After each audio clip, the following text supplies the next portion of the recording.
del país, y el área de salud mental, que bueno, es hoy la que nos reúne aquí en nuestro primer webinar. Gracias al apoyo y soporte de CAPS, todos los sábados estamos compartiendo información en nuestras redes sociales con contenido relacionado a los retos emocionales que implica la migración y las recomendaciones para poder facilitar ese proceso de adaptación al país de acogida.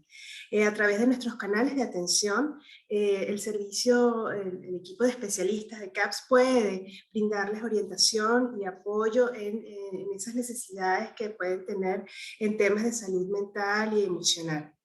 Así que los invitamos a seguir nuestras redes, a escribirnos, a contactarlos para pedir apoyo y orientación gratuita. Van a estar de la mano del maravilloso equipo de CAPS, especialistas de altísima calidad y altísimo compromiso profesional. Hoy vamos a iniciar esta nueva serie de webinars con un tema muy importante relacionado a la depresión, a la resiliencia en las personas migrantes y refugiadas, ¿no? Así que ya le voy a dar el paso a mi querido Carlos para que ya comencemos este encuentro y podamos hablar de este tema tan interesante. Muchas gracias. Muchas gracias, Yesibeth. Lamentablemente no puedo abrir mi cámara, pero a ver si se puede solucionar el problema, pero bueno, lo que quería mencionarles es que efectivamente, Yesibeth, nosotros estamos muy contentos de participar en la plataforma de Ven Informado. CAPS es una organización de derechos humanos y salud mental que viene trabajando hace más de 20 años buscando recuperar a las personas y grupos que de alguna forma han sido afectadas por la violencia social y política. Y actualmente le dedicamos especialmente atención a la población migrante venezolana que está en un periodo difícil y en el cual requiere de la ayuda de, en este caso, la sociedad civil, una organización de la sociedad civil para su deseo de encontrar un lugar que les brinde sentido en nuestro país. Hoy día nos acompañan dos psicólogas, dos psicoterapeutas del Centro de Atención Psicosocial, Jenny Lloret y Karina Dianderas. Jenny Lloret es una licenciada en psicología y que tiene un doctorado de la Universidad USAL APA. Ella es una persona miembro fundadora del Centro de Atención Psicosocial, actualmente está en el Consejo Directivo y es una psicoterapeuta que atiende de manera diaria a personas que así lo requieren de la población venezolana.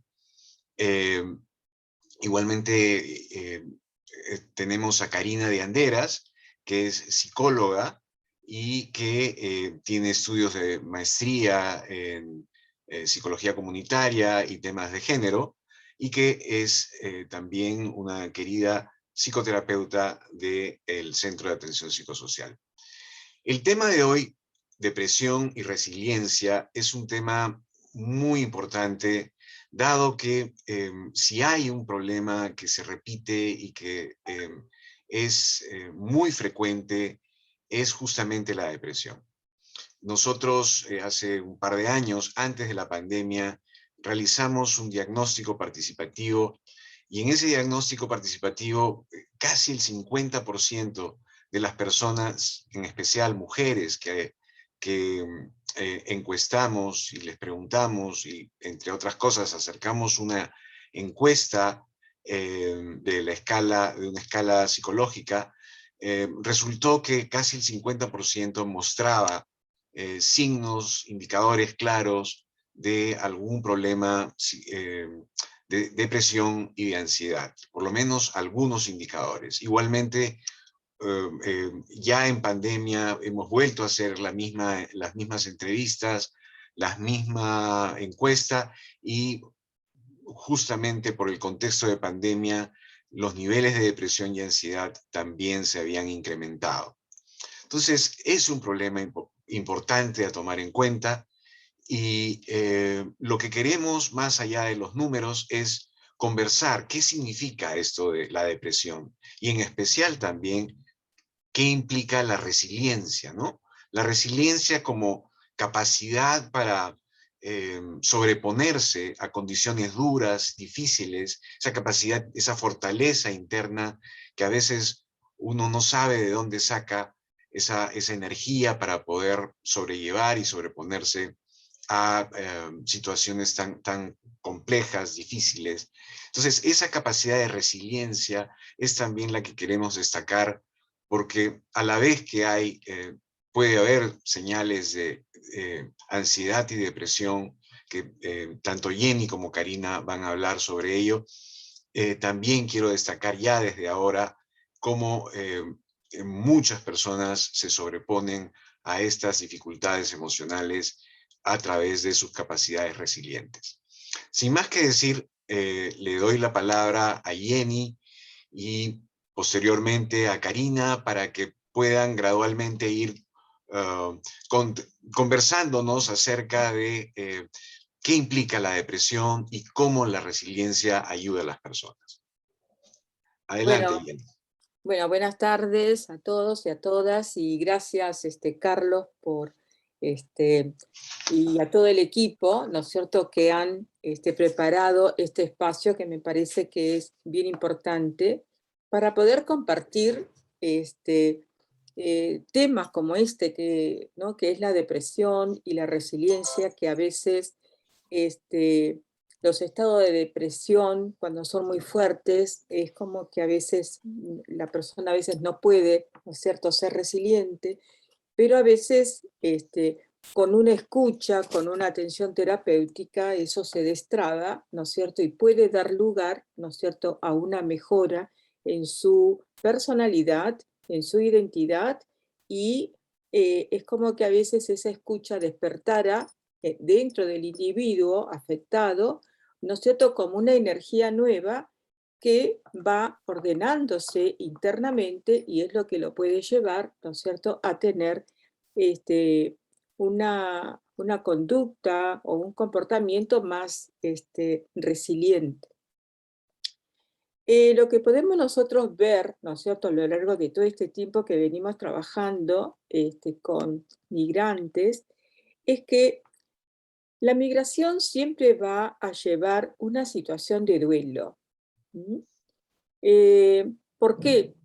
Porque hay diferentes tipos de migraciones. Hay migraciones que pueden ser porque uno está esperanzado en un cambio de vida o por estudios, por cuestiones de trabajo, pero a veces, entonces, esa migración está planeada, ¿no? Hay, digamos, una manera en que uno va organizándose y va interiorizando esa situación. Pero hay otros tipos de migraciones que son, ¿no es cierto?, que salen prácticamente para salvar la vida, no solamente de la persona que migra, sino también de su familia. Entonces ahí no hay un planeamiento.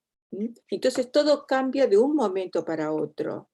Y esa cuestión tan impestiva es lo que hace, ¿no es cierto?, que le cueste más, ¿no es cierto?, poder elaborar ese duelo, esa pérdida. No sé si a lo mejor, no quiero ocupar mucho espacio, no sé si Karina, ¿qué tal? ¿Tú quieres comentar algo más? Gracias, Jenny. Sí, en efecto, cuando una migración es forzada, como tú lo dices, que nosotros como CAPS habíamos trabajado con migrantes, con personas desplazadas, pero de esta migración interna en el país, ¿no? Y ahora nos ha tocado mirar cómo finalmente el impacto es similar cuando esta migración viene de un país a otro, ¿no? Y como tú dices, cuando esta migración no está acompañada de una planificación, de una red de apoyo en el lugar de acogida, y cuando esta migración termina siendo un fenómeno sin precedentes para nuestra región, porque la migración venezolana, si nos detenemos a reflexionar sobre eso, es tan grande que no la habíamos visto en nuestra región en esa intensidad. Y ha generado, además, todo un rechazo en los lugares de acogida. Entonces, ¿cuánto más difícil se hace para una persona que tiene que perder al salir de su lugar de origen todos esos referentes que nos ayudan a las personas a socializar, a sentirnos parte de, ¿no? Porque dejamos comida, dejamos familia, dejamos cultura, los olores propios de nuestra tierra, y en el camino, además, esta ruta de desplazamiento que se ha tornado muchas veces muy complicada, donde las personas se enfrentan muchos peligros, gran precariedad, hambre, riesgo, violación, ¿no? Recuerdo haber conversado con una persona, una mujer que contaba cómo se había puesto una ampolla anticonceptiva, ¿no? Por si en el camino la violaban, ¿no? Y decía, es como que ir viendo hasta cuándo me dura y tengo que conseguir la plata para ponérmela después, ¿no? Y cuando llegas a un lugar donde no tienes una red de apoyo, y si la tienes, está de repente si es precaria, cuáles son las condiciones, y lo otro tiene que ver también con quién te desplazas, ¿no? Con quién migras, con quién huyes, ¿no? Si es con tu pareja, con tu familia, con otros adultos como tú, que pueden, digamos, enfrentar todos de la misma manera la situación, así migras con adultos mayores o niños, ¿no? Donde son personas vulnerables que no van a poder aportar, por ejemplo, como fuerza de trabajo, ¿no? Y a quienes hay que cuidar y mantener también, ¿no? Entonces, y lo que encuentras en el lugar al que llegas, ¿no? No es el cartel de bienvenidos, esta tierra los acoge, ¿no? Eh, Se llega de pronto a un lugar donde también hay precariedad, donde hay un mercado laboral escaso, ¿no? Y donde hay escasas condiciones para una vivienda digna. Y si además de esto te tocas con que es en medio de una pandemia, cuanto más difícil aún, ¿no? Entonces, y cómo no, las personas tras esta suma de circunstancias pueden sentirse doble o triplemente golpeados, ¿no? Es un duelo tras otro y sobre otro, ¿no? Y como a veces son circunstancias que no se agotan, ¿no? Donde es como que en qué momento vamos a parar de sufrir, ¿no? Pero frente a esto también en el trabajo que venimos realizando, vemos cómo las personas, a pesar de todo esto, han desarrollado recursos, ¿no? Y de eso seguramente podremos hablar más adelante, ¿no? Sí, ¿Quieres sí, seguir, Jenny? ya. Sí, no, siguiendo lo que estaba comentando Karina, ¿no? Que también tiene que ver, para poderse adaptar al país donde deciden ir, tiene que ver, ¿no es cierto?, en cómo son acogidos, ¿no?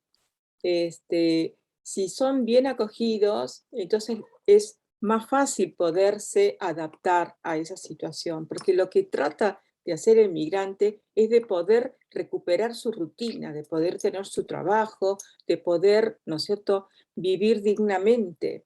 Pero resulta ser que en la mayoría de los casos, al menos en estos momentos, las viviendas son muy precarias, el trabajo está escaseando mucho y también está el tema de la discriminación. Entonces, todo eso hace más difícil, ¿no es cierto?, que la persona pueda adaptarse. Entonces, ahí hay un sufrimiento permanente de la migración porque añoran, ¿no es cierto?, su país y a la vez les da cólera, ¿no es cierto?, tener que haber salido de su propio país.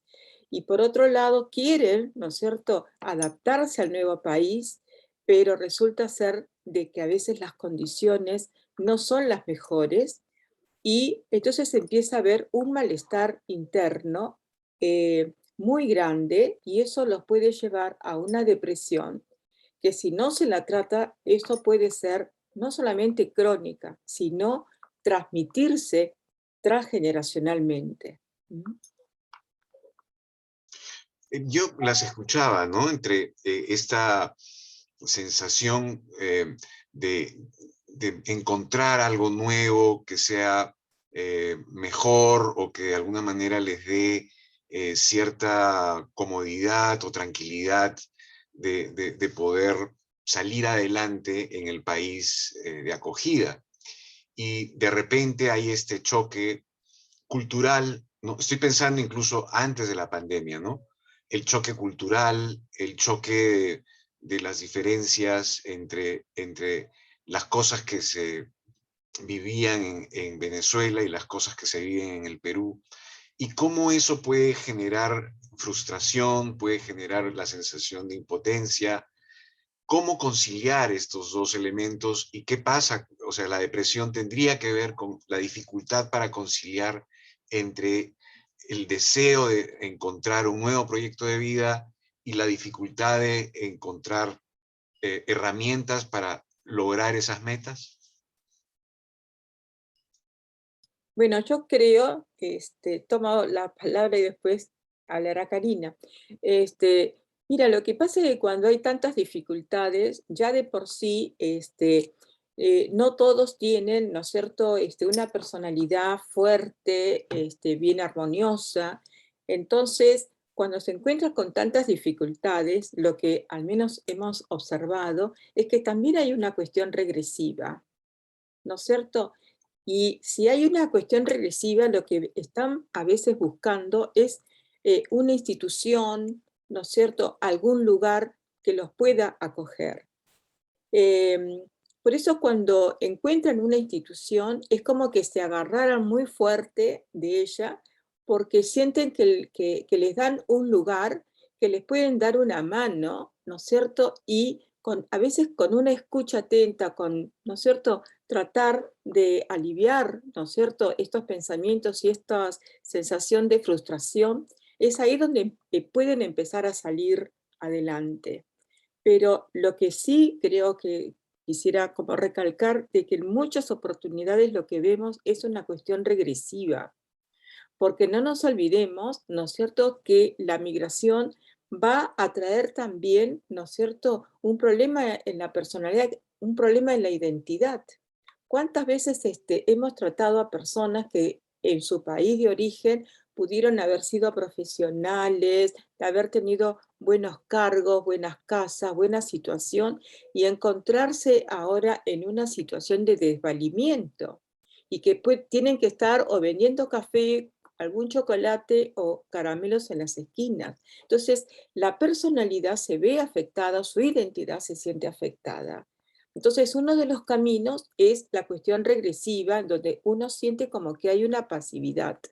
Entonces, cuando una institución los acoge, ellos se encuentran, ¿no es cierto?, como que ahí van a tener como una dirección en cómo hacer sus proyectos de vida. ¿Mm? No sé si tú, Karina, quisieras agregar algo más. Sí, pensaba en las personas con las que trabajamos, ¿no? Que sí, como bien dices, vienen de una realidad complicada, social, ¿no?, y política complicada, pero que cuentan con determinados recursos, ¿no? Muchos de ellos, por ejemplo, profesionales, ¿no? Personas que tenían, como bien dices, una casa, ¿no?, un nivel de vida distinto allá, y que ahora, al llegar a Perú, es como que todos esos recursos que desarrollaron, con los que contaban, no les sirve para nada, ¿no? Entonces sí, pues hay un ataque a esa identidad, ¿no? De la persona, de la capacidad de haberse desarrollado, y que ahora no le queda otra alternativa más que pararse en los paraderos a vender la botella de agua, ¿no? y donde además la persona no es mirada como persona, ¿no? Sino como alguien a quien se le rechaza, o en el caso, por ejemplo, de las mujeres, que a veces hay como una sexualización, digamos, erotización del cuerpo de las mujeres, ¿no? Y se convierten en eso, en el cuerpo, ¿no? Y, y eso también, cuánto lastima y daña la identidad de esta persona, que deja de ser persona para convertirse en una parte de su anatomía, por ejemplo, ¿no? Entonces sí creo, Carlos, que esto definitivamente impacta en las emociones de las personas, no solamente entristeciéndolas, acercándolas a todas estas emociones muy ligadas a la depresión, ¿no? Sino también a sensaciones de ansiedad, ¿no? De preocupación muy grande, de sentir que esto es como muy agobiante, ¿no? Mucha tensión, mucha preocupación, ¿no? También frente a lo que les toca vivir, ¿no? Una de las cosas que, como creo que los tres hemos tenido experiencias de migrantes, es que cualquier persona que sale de su lugar, de la tierra en que lo vio nacer, digamos, va a generar de todas maneras algún tipo de nostalgia, algún tipo de indicadores de tristeza, de ansiedad, ¿no? Pero ¿cómo una persona puede distinguir entre un duelo que es, digamos, esperable en una persona que ha salido de su país y que está tratando de lucharla en uno nuevo, y personas que no, que de alguna forma están deprimidas como síndrome clínico, como un cuadro que requiere de ayuda? Creo que esa podría ser una pregunta que quizá algunas personas que están escuchando ahorita este webinar no, se pueden estar preguntando, porque no son psicólogas, ¿no? ¿Cómo distinguir entre una experiencia que de alguna forma es normal, de sentirse un poco um, tristón, ¿no? Porque con nostalgia, y más bien una cuestión ya más de requerir ayuda? Bueno, mira, como lo dije al principio, siempre va a haber un duelo, ¿no es cierto? Hay un duelo porque hay separaciones, hay pérdidas. Entonces es un duelo que lo podríamos llamar como normal, ¿no es cierto? Uno tiene esa tristeza, esa nostalgia, ¿no es cierto? Por lo que ha dejado, por sus vínculos, cómo se ha tenido que separar. Pero si eso dura mucho tiempo y aparte a veces hay compromisos físicos, dolores de cabezas, sentirse fatigado, cansada o cansado, que tiene alteraciones con la presión, que siente ahogos, que piensa que viste, que le va a agarrar un ataque al corazón y lo que es un ataque de angustia. Cuando empieza a hacer no solamente la tristeza, el llanto, sino que no puede dormir, cuando ya las cosas se van complicando, creo que hay que estar atentos para que puedan buscar ayuda. El duelo normal es algo que, bueno, que hay una nostalgia, ¿no es cierto? A veces hay un llanto al principio, pero eso es como todos los duelos. Hay momentos, ¿no es cierto?, más crudos que otros, pero eso con la adaptación, con el esfuerzo que hace diariamente, eso se va suavizando. Siempre va a quedar un resto de nostalgia por lo propio. ¿Mm?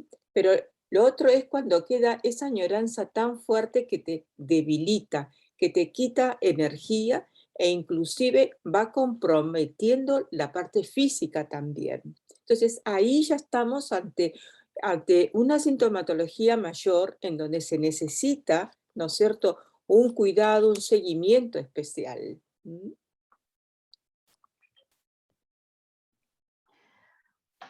A ver,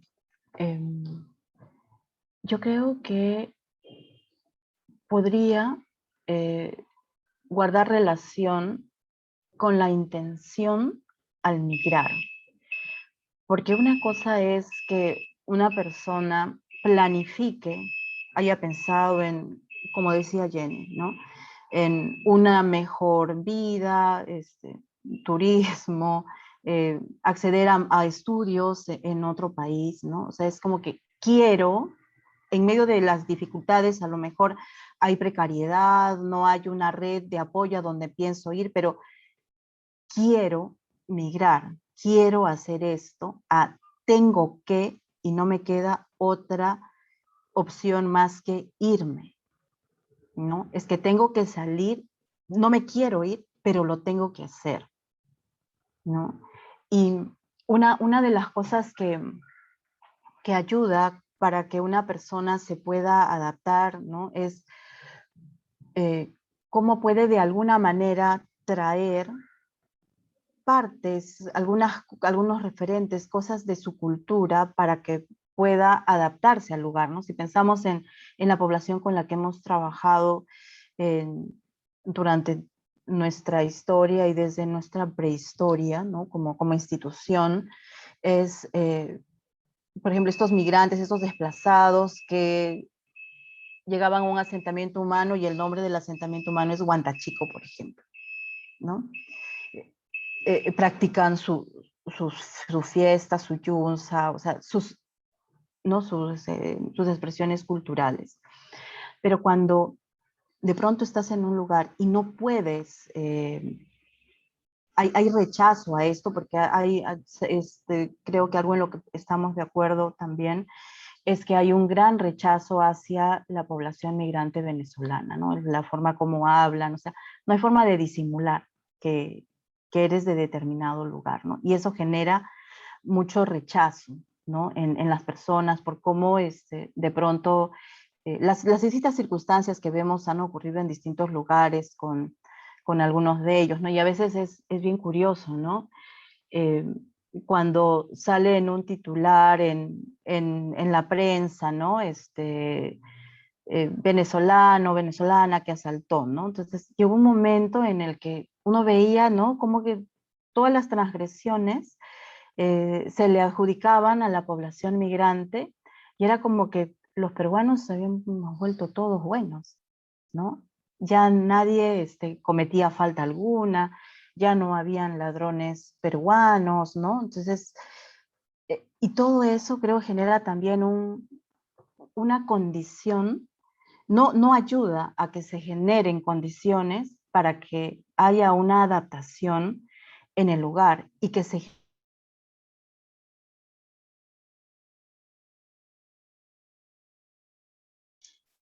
por un ratito Karina se ha detenido, pero no sé si podemos las continuar. migraciones traen.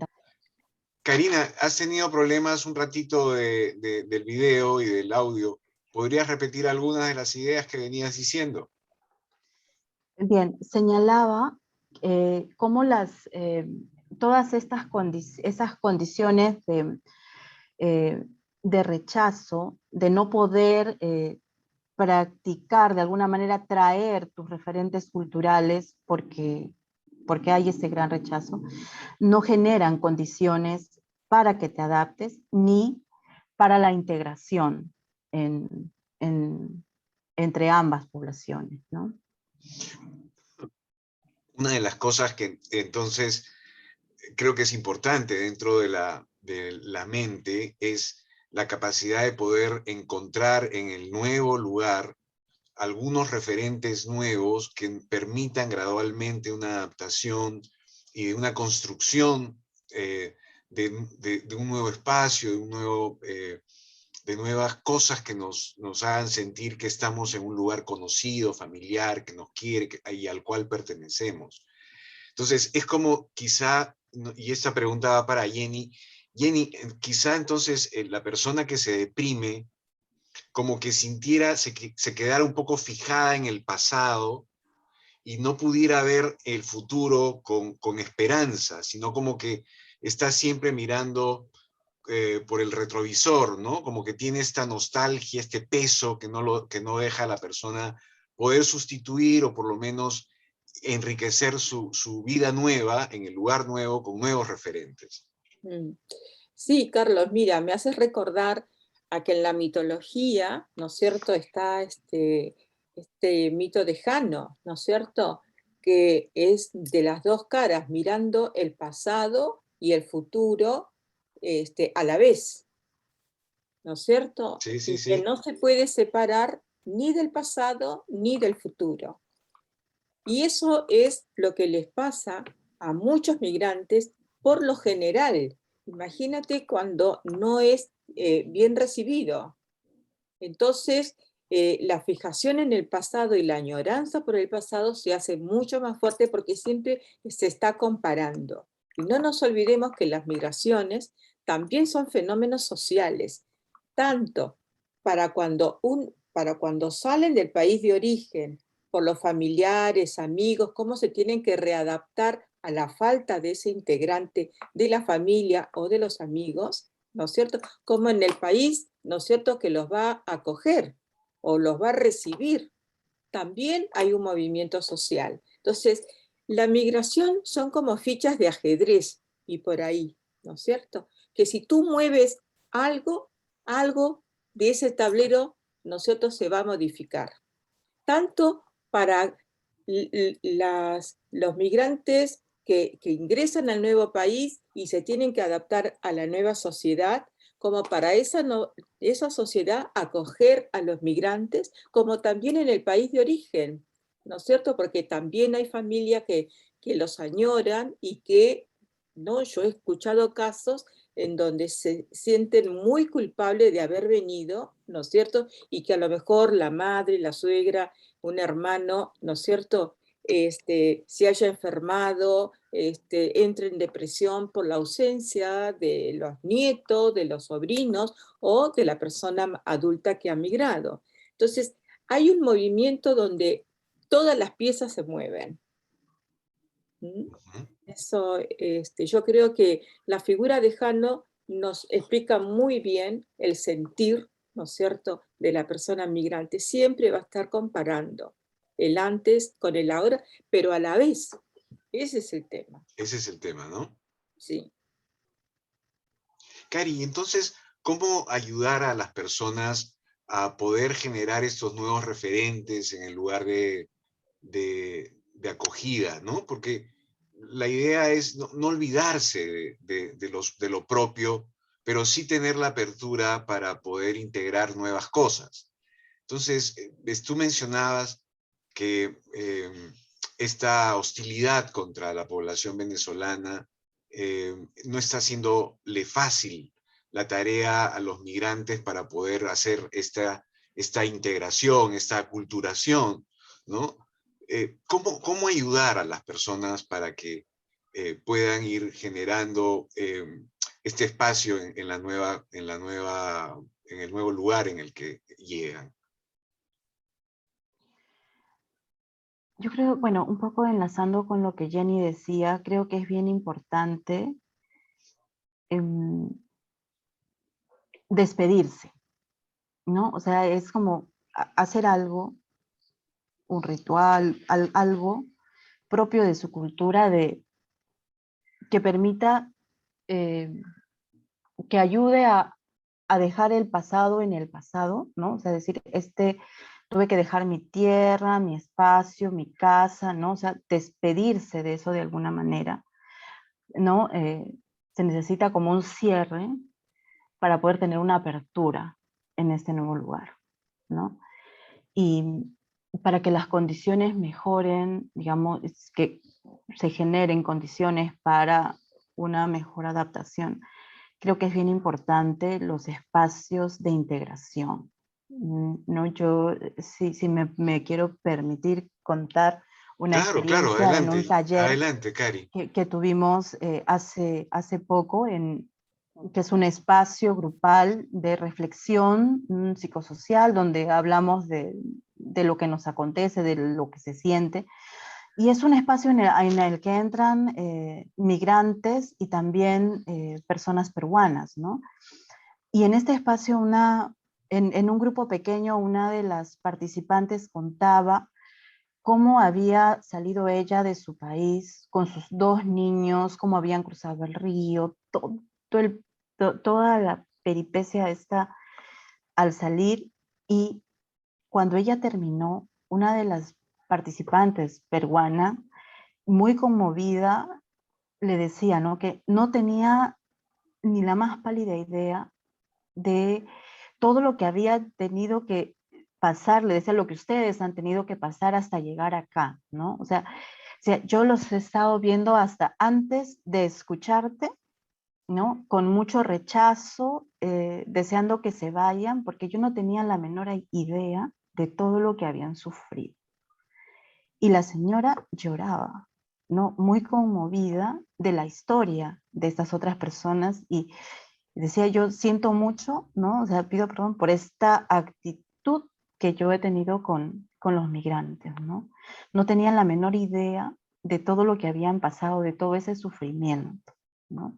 Entonces, creo que es bien importante mirar aquello que nos une, ¿no? Cuando nosotros hicimos este diagnóstico, Carlos, que tú mencionabas cuando empezamos, no preguntamos sobre los riesgos psicosociales de las mujeres migrantes, sino en general de las mujeres, y entrevistamos mujeres peruanas y mujeres venezolanas, porque, y pudimos ver a través del diagnóstico que la violencia nos cruza absolutamente a todos, ¿no? No reconoce una nacionalidad, ¿no? La violencia que enfrentamos las mujeres no tiene un pasaporte, no tiene nacionalidad, nos toca a todas. Y en el último diagnóstico que hemos hecho vemos cómo hay situaciones que enfrentan las mujeres, las niñas, las adolescentes, la comunidad LGTBI, que son transversales tanto a peruanos como venezolanos, ¿no? Entonces, el riesgo es para todos, ¿no? O sea, si no creamos las condiciones para que una persona esté bien, finalmente terminamos todos cayendo en ese mismo riesgo, ¿no? Porque todos, de alguna manera, somos migrantes. Nosotros, nuestras generaciones anteriores hemos ido a algún otro lugar. Los que vienen después de nosotros irán a algún otro lugar, ¿no? Y si no creamos condiciones para aceptar al otro diferente, entonces vamos a seguir teniendo estos desencuentros, ¿no? Y realmente yo creo que como país, como sociedad, no aprendimos la lección, porque si nosotros retrocedemos unos años y pensamos en los migrantes del conflicto armado, ¿no? El rechazo que había en el país hacia ellos, ¿no? O sea, es un poco el mismo que ha enfrentado la población venezolana, ¿no? Entonces, ¿qué es lo que como personas, cómo acogemos a este otro diferente? O sea, ¿cómo podemos confiar que el día en que nos movamos a otro lugar vamos a ser acogidos de una manera amable, ¿no? Jenny, ¿y cómo es que de alguna forma cuando llega una persona buscando ayuda porque se siente deprimida, la terapia le ayuda? O sea, se genera en esta persona, ¿qué cosas que hace que de alguna manera salga para adelante?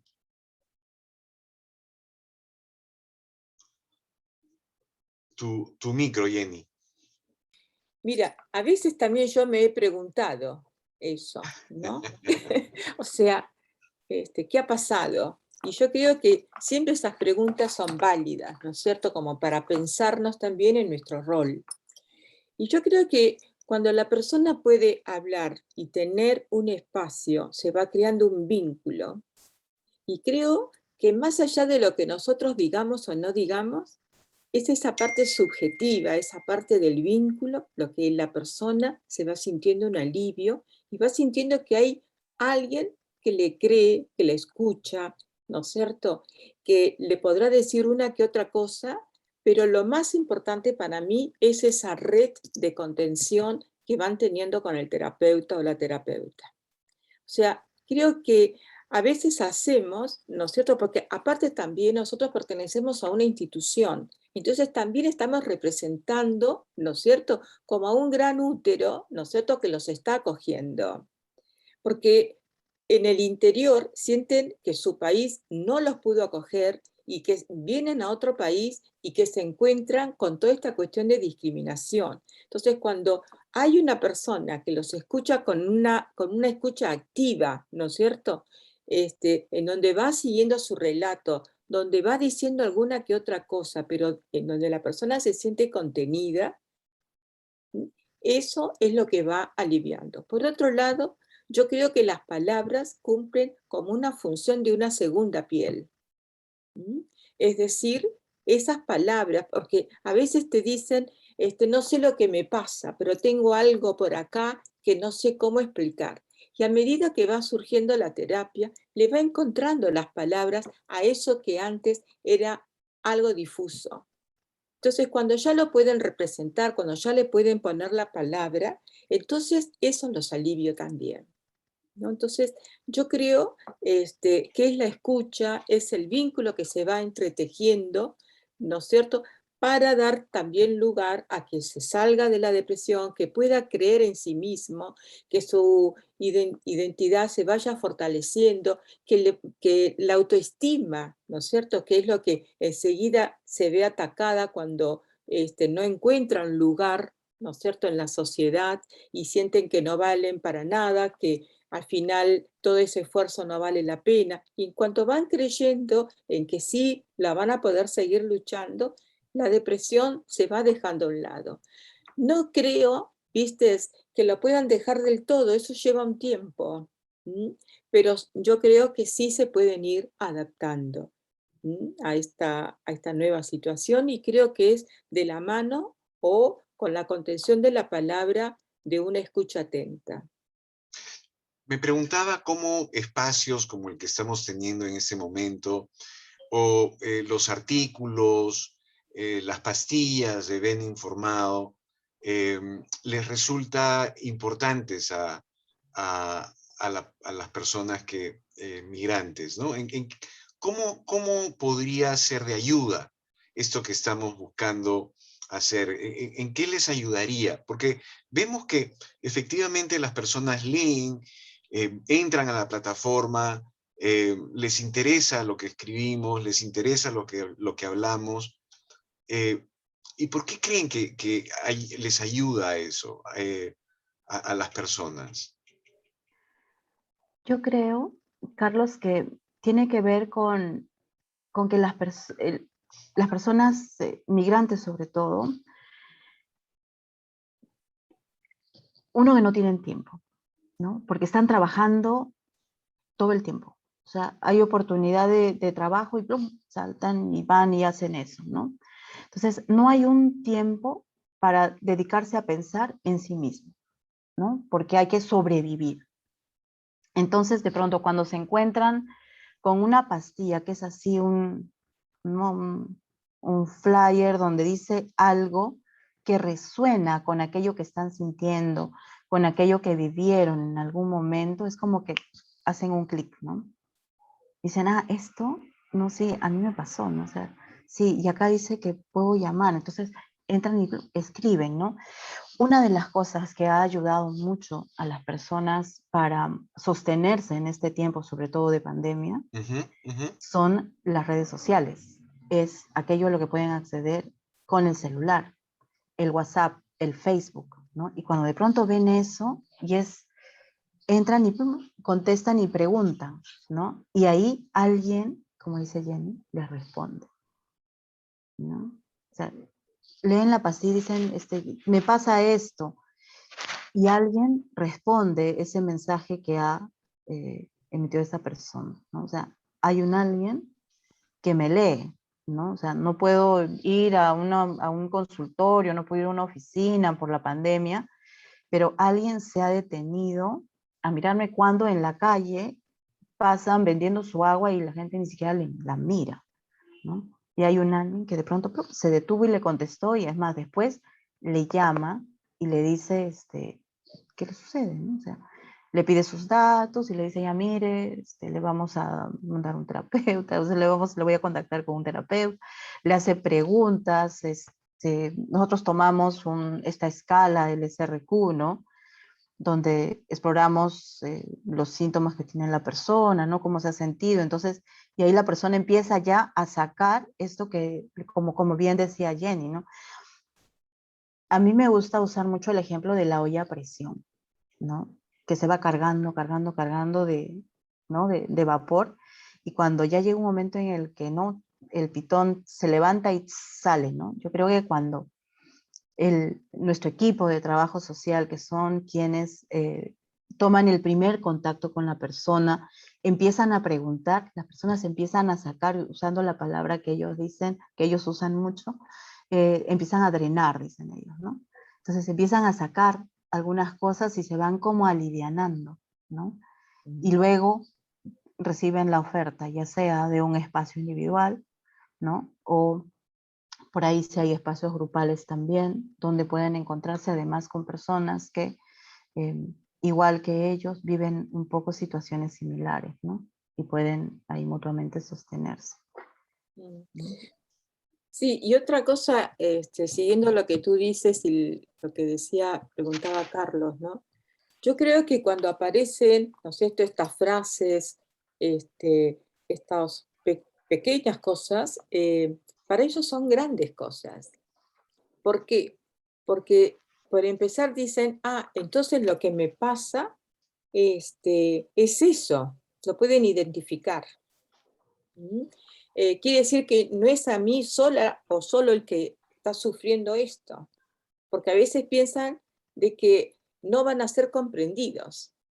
Y lo que les va diciendo es que eso que les pasa, ¿no es cierto?, son situaciones que pueden ser hasta esperables en una situación tan complicada como la que ellos pueden estar pasando. Entonces lo que sienten de que hay una cuestión empática con el sufrimiento personal, individual o grupal. Entonces creo que encuentra, ¿no es cierto?, como que hace una resonancia afectiva. Se está pasando el tiempo rapidísimo, ya, chicas. O sea que tenemos 5 minutos más, pero quizá la mejor manera de ir cerrando es un poco con algún tipo de situación que ustedes hayan visto, pero qué fuerte es esta persona, cómo ha podido sobrellevar tantas cosas, se ha deprimido, ha caído, pero mira cómo se está buscando levantar, ¿no? O algún tipo de detalle que ustedes recuerden que las haya hecho sentir que esa admiración por personas que no la tienen fácil. Bueno, es como que se te vienen muchos recuerdos y a la vez no sabes cuál escoger, ¿no? Así es, así es. ¿No? Pero algo que me ha impactado mucho es en esta época de COVID, una señora que tú sabes que no había cama UCI, no había oxígeno y el marido estaba prácticamente muriéndose y ella llamó a Venezuela y habló con un médico, algo así conocido, y le dijo que tenía que ponerle tal y tal inyección.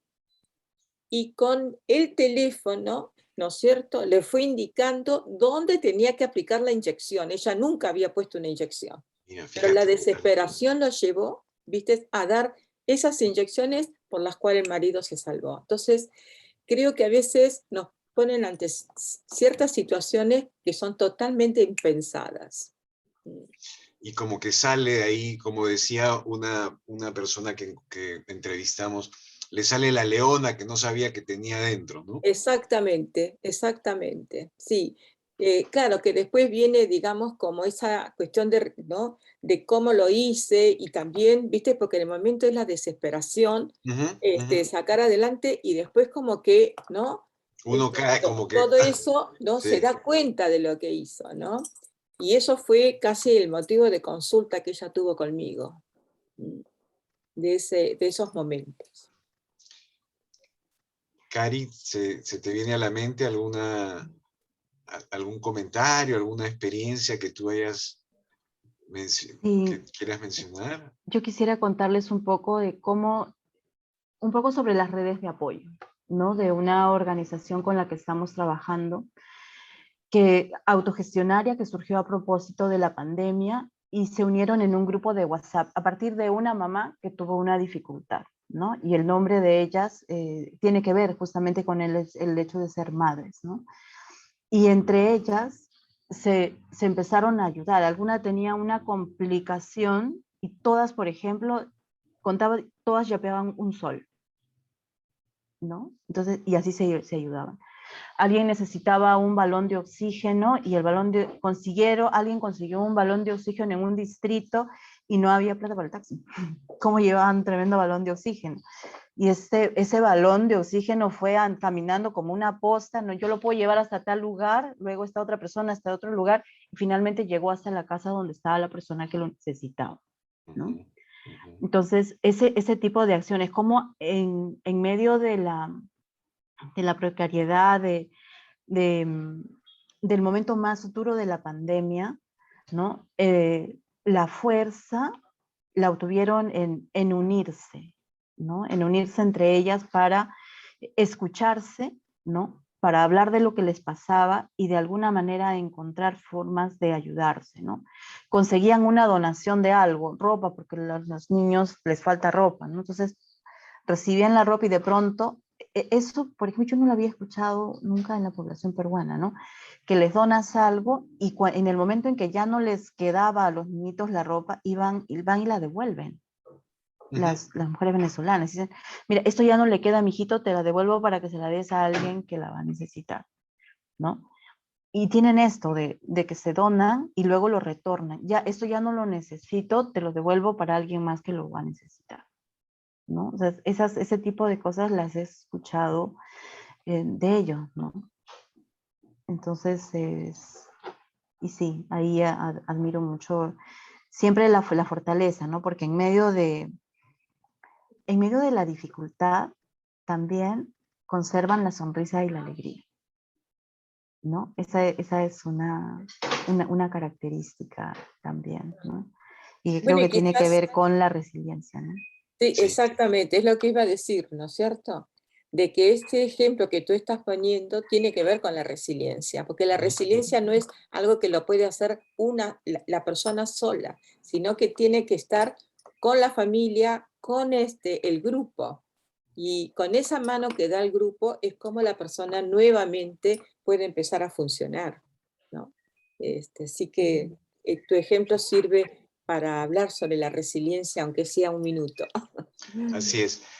Realmente se ha pasado rapidísimo el tiempo, hay tantas cosas por decir, tanta experiencia que la atención a las personas que han migrado del país vecino, el país hermano de Venezuela, y que de alguna forma nos brindan su confianza, nos permite hoy día poder hablarles un poquito, devolverles un poquito lo que de alguna forma nos hacen pensar y nos hacen sentir y como forma de ayuda, ¿no? Entonces, les agradecemos mucho a Jenny, en realidad su nombre es Juana Luisa, pero más conocida como Jenny, y a Karina Vianderas por este webinar, por este espacio que hemos compartido. Me estoy retirando sin antes dejarle la palabra a Yesibeth para las palabras de cierre de este webinar. Adelante, Yesibeth. Gracias Carlos. Bueno, gracias a Karina y a Jenny. De verdad que esta conversación ha sido súper interesante.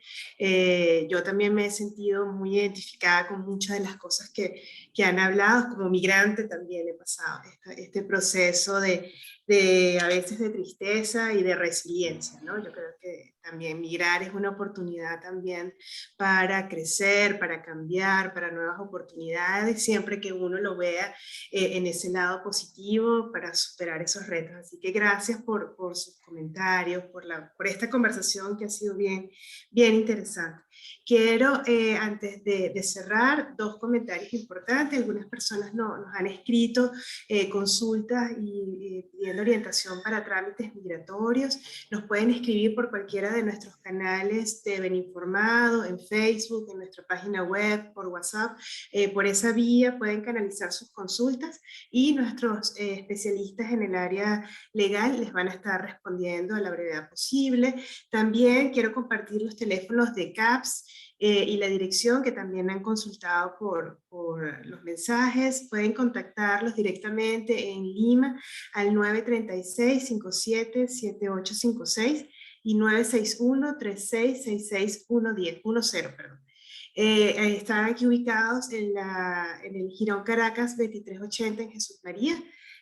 Pueden llamar, pedir una cita y de verdad van a estar en manos de personas de excelentísima calidad humana y profesionales de alta envergadura. Bueno, los invitamos a que sigan en nuestras redes sociales de Beninformado todos los sábados, la sección Saludablemente. Vamos a seguir compartiendo contenido de salud mental, todas estas orientaciones y datos que Carlos, Karina y Jenny pues, nos han compartido hoy. También pueden ver los interesantísimos artículos que ellos nos han regalado en nuestra página web, en la sección Beninformado Blog. Ahí también van a encontrar los artículos. Este sábado sale el artículo de agosto, muy interesante sobre el cambio y los riesgos que supone y las oportunidades. Y los invitamos para el próximo webinar, el 16 de agosto, el lunes, también a las 7 de la noche, en donde vamos a estar hablando sobre la violencia de género y la xenofobia en la población migrante y refugiada, una realidad por transformar. Así que los esperamos el próximo lunes 16 para seguir conversando sobre estos temas muy importantes. Gracias a todos por acompañarnos, por ser parte de nuestra comunidad en Beninformado y esperamos que estos espacios se sigan repitiendo con mayor frecuencia. Creo que son muy importantes. Muchísimas gracias a todos, Carlos. Un placer. Feliz noche.